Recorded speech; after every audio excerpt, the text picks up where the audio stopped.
Okay, so first story we want to talk about is the Microsoft. Here we have Q2 2026 financial summary, and as we can see, we have the GAAP and CC results. We have the productivity and business process, the $34.1 growth 16%, here growth 14%. Non-GAAP and CC results is again 34.1%, and it's respectively 16 and 14%. Again, here Intelligent Cloud 32.9, growth 29%, and CC growth 28%. We have similar growth here in the non-GAAP and CC results. More personal computing, the growth is just okay, around 3%, minus 3% actually. Nothing really wrong here. So revenue in total is like 17%, around 17-15%. Cost of revenue 19 and 18% respectively, both cases. The gross margins 16, 50, and 14% in the both categories. And operating income 21.19, 21.19.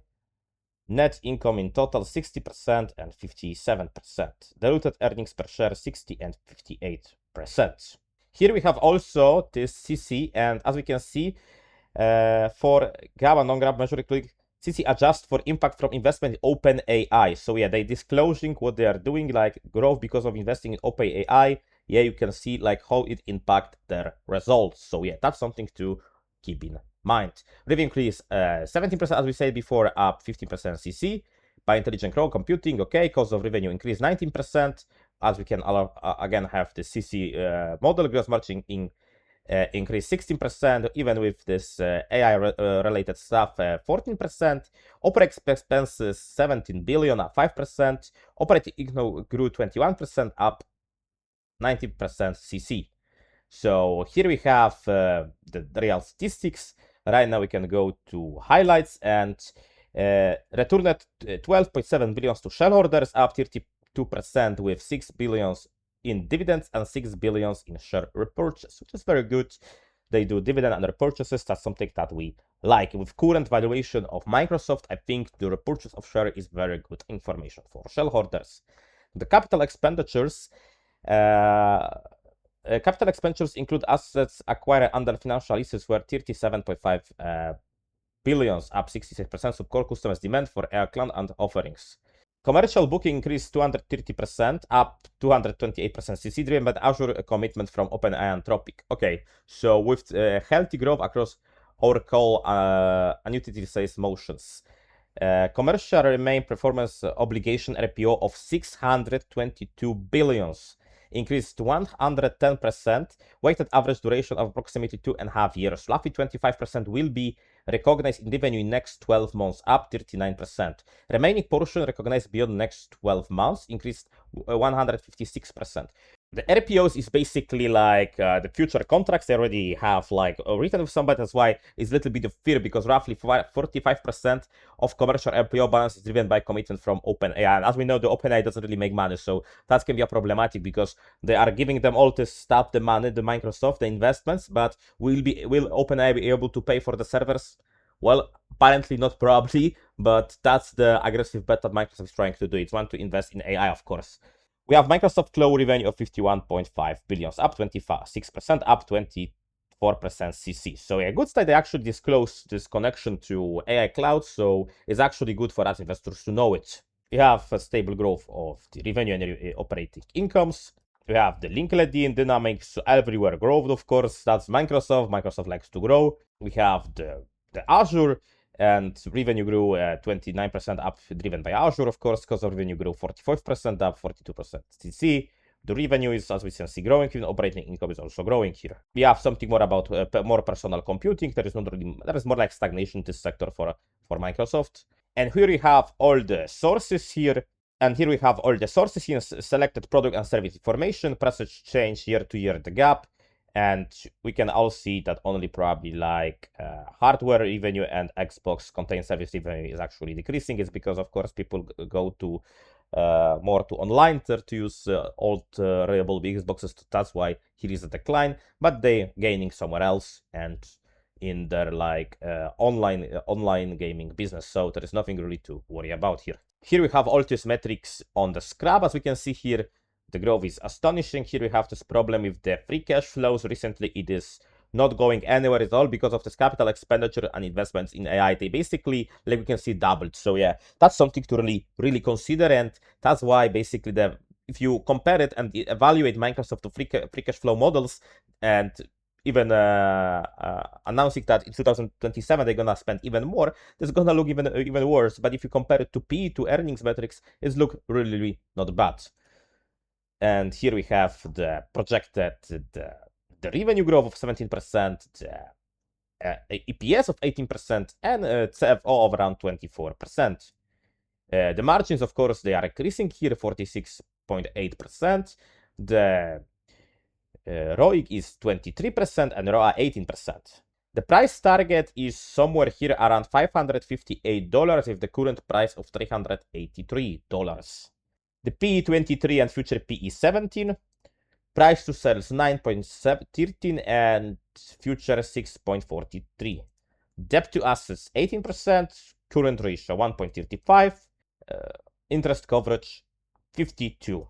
Dividend yield 0.91, payout ratio 21%, and monthly value at risk around 10%. So yeah, people are a bit worried about Microsoft, about investing in AI. Overall, I still like this company. You know that I invest in that company. I'm still bullish on that company. And even if their AI will not be that great succeed, overall, they're going to have a servers. And in one way or another, AI is already here.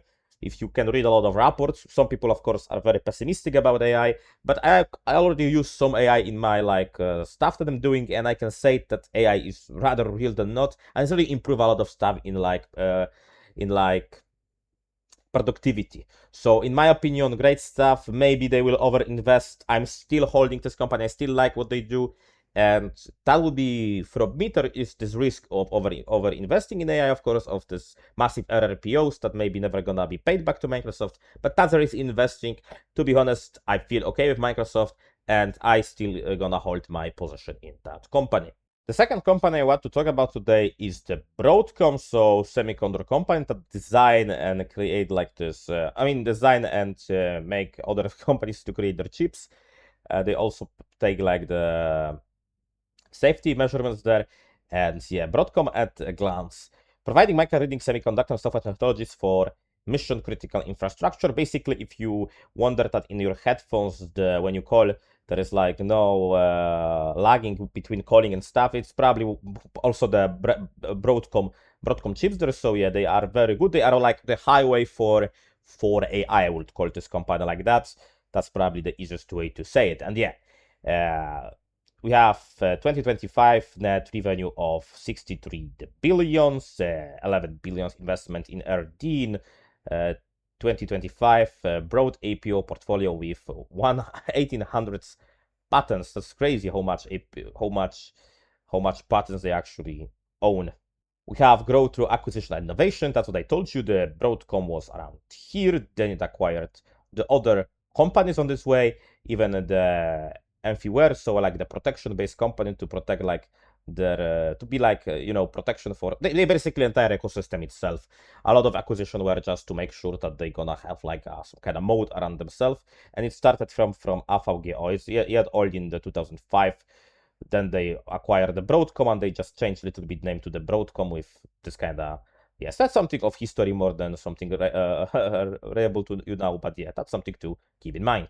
Fiscal year 2025 revenue, we have semiconductor solutions, networking, broadcasting in industrial, networking, connectivity, server storage, wireless, infrastructure, software, cybersecurity was what I wanted to say, enterprise software, fiber channels, networking, it's basically like this highway that I'm talking about mainframe software, private clouds. We have the solutions here. We have semiconductor solutions, Broadcom markets like connected device, customer premise, and service providers. Industrial part of their business, factory automation, renewable energy, automotive electronics, networking, enterprise, hyperscale data center, service provider, hyperscale data center enterprises in server storage, connectivity. The wireless, smartphone solutions, wireless connectivity, cybersecurity device, enterprise, hyperscale data center. So everything here is about the growth of data centers and AI, basically most of it, of course. Financials, so snapshots need revenue has grown from 51 to 63 from 2024 to 2025. Gross margins are high, adjusted EBITDA growing, free cash flow growing. Growing common stock dividends since, yeah, as you can see here, since basically 2016. Corporate leadership. And yeah, let's take a look and scrap and see what the prognosis are for the future. We have massive revenue growth here since the beginning of, also before the massive boom on AI, but as you can see, the AI is big portion of this number from Broadcom. The capital expenditures low, they can have a great model under businesses. You need to use their designs to do a lot of stuff, and yeah, they are like leaders in the solutions. And net income, of course, growing, free cash flow growing, and operating cash flow also growing. Here is what Broadcom shines. As you can see, there is expected massive growth in the revenue, in EPSs, and of course in CFO growth of more than 50%, which is absolutely stellar. The ROA and ROIC, the margin is 44%, the ROA of 90%, and ROA of 13%. Price targets for Broadcom was recently even lifted higher. It is like $525 now, and with current price target of $379, so it's like 45% price between price target deviation. PE 60, for some it may be a lot, but for the growth they have ahead, it's just future in 2 years gonna be 13, so it's very good. Price to sales 23 and 7, debt to assets 38, current ratio 171, interest coverage 1066, monthly variable risk is 13, dividend payout ratio 41, and dividend yield of 0.69. So yeah, Broadcom is unique opportunity, the growth is there. Of course, it's a lot of based on AI and investments in AI. If some of not believe in AI, then they're not really gonna like this business. But in my opinion, it seems to be reasonably cheap for its price and for the growth that is ahead of them. So I'm still owning this company. As I said, I'm very bullish on it. For me, currently, because of its massive growth ahead, is rather undervalued than not. So yeah, and also own it. So yeah, that would be all from me about the Broadcom and about Microsoft today. Thank you for watching this, and see you in the next one. Bye.